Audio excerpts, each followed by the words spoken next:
Bagi para lulusan kuliah yang mau nyari kerja, begini, kalian tuh terima saja pada perusahaan apapun, tempat bekerja, kantor apapun, terima dulu dah. Ya, kalian jangan mikir rate kalian lulus kuliah. Oke, kalian tetap melampirkan kalian lulus di mana dengan nilai berapa. Tapi ketika kalian melamar di perusahaan, akhirnya diterima tapi pekerjaannya nggak sesuai yang kalian inginkan, saran saya terima dulu. Karena ada beberapa perusahaan, ini saya kasih tahu bocoran, ada beberapa perusahaan itu sengaja mengetes kemampuan kalian.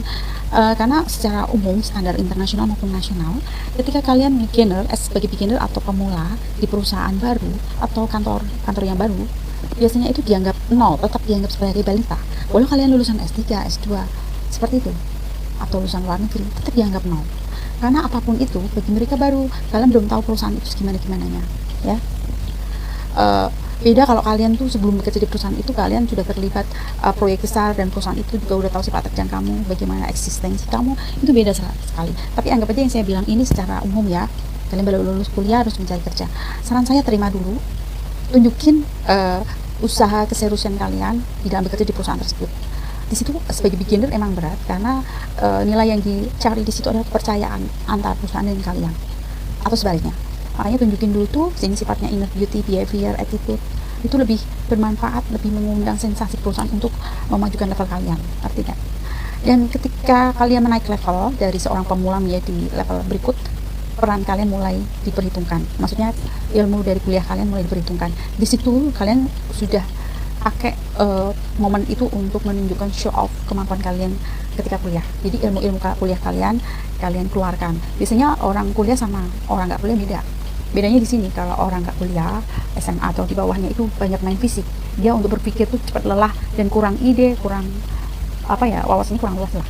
Beda kalau orang yang pernah kuliah, otaknya tuh udah terbiasa dipeta-petakan berdasarkan kasus, dimana dia cenderung pintar dan banyak ide cemerlang. Kedua, dia biasanya bisa tahu cara memanage sesuatu, jadi lebih dewasa, lebih mandiri. Malah perusahaan itu kadang diuntungkan oleh orang yang kuliah.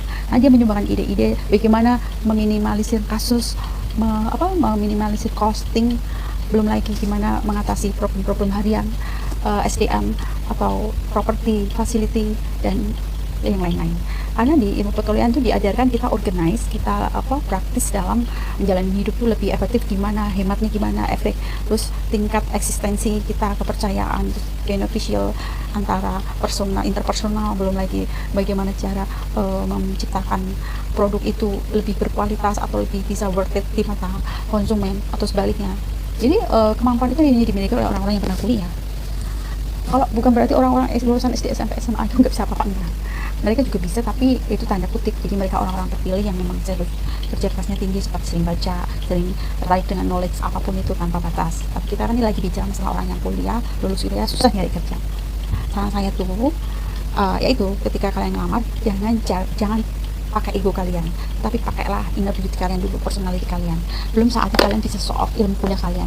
Ketika kalian show off ilmu kuliah kalian itu hanya dipakai ketika kalian sudah mengenal perusahaan itu up and down, kira-kira sudah 40% lah. Itu sudah cukup 40%. Di situ kalian baru mulai eksis, mulai show off bahwa ini loh, aku nih kuliah nih hasilnya seperti ini. Aku bisa ikut memajukan perusahaan, bisa membuat kestabilan perusahaan.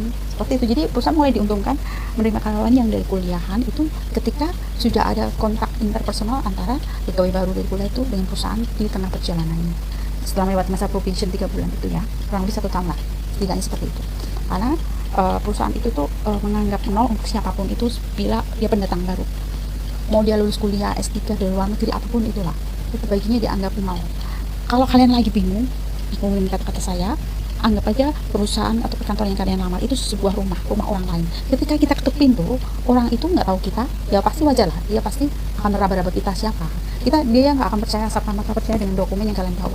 Lulus ini walaupun udah jelas lulusan ITB, lulusan sekolah ternama, tapi secara humanity itu nggak dipakai. Humanity itu lebih trust atau percaya kepada action. Makanya bagi orang-orang beginner itu jangan pasang title di awal, itu nggak berguna, kecuali kalian di pemerintahan, itu beda cerita ya. Dan kedua, kecuali kalian sudah ada kontak interpersonal terlebih dahulu sebelum kalian masuk ke kantor itu untuk bekerja sebagai karyawan baru, itu beda cerita. Maksud saya yang benar-benar real baru asing, kalian lulus kuliah, seperti tadi, anggap aja ketika kalian masuk rumah orang, apalagi untuk bergabung di kehidupan rumah keluarga tersebut. Nah, tapi kan akan orientasi dulu, tanya-tanya, lo bisa apa, lo nyamannya gimana, tapi semua akan saling cari tahu dan curious atau ya saling tebak-tebakan seperti itu. Jadi ketika sudah berjalannya waktu mengenal kalian atau sebaliknya, nanti dengan sendirinya ilmu kuliah kalian kepake itu. Jadi jangan pernah pesimis terhadap hasil kerja kalian yang kuliah capek-capek, merasa nggak berguna, jangan.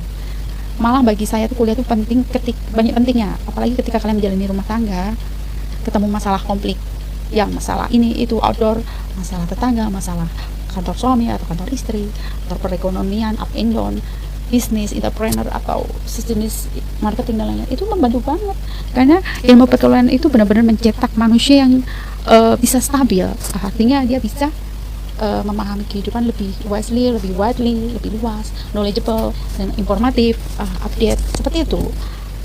Kalau orang tidak kuliah itu, maaf ya, bukan berarti mengecilkan atau underestimate. Kalau orang nggak kuliah itu biasanya untuk berpikir berat, capek, dia cepat mundur, nggak mau menyerah, jadi dia hanya mau menerima fisik.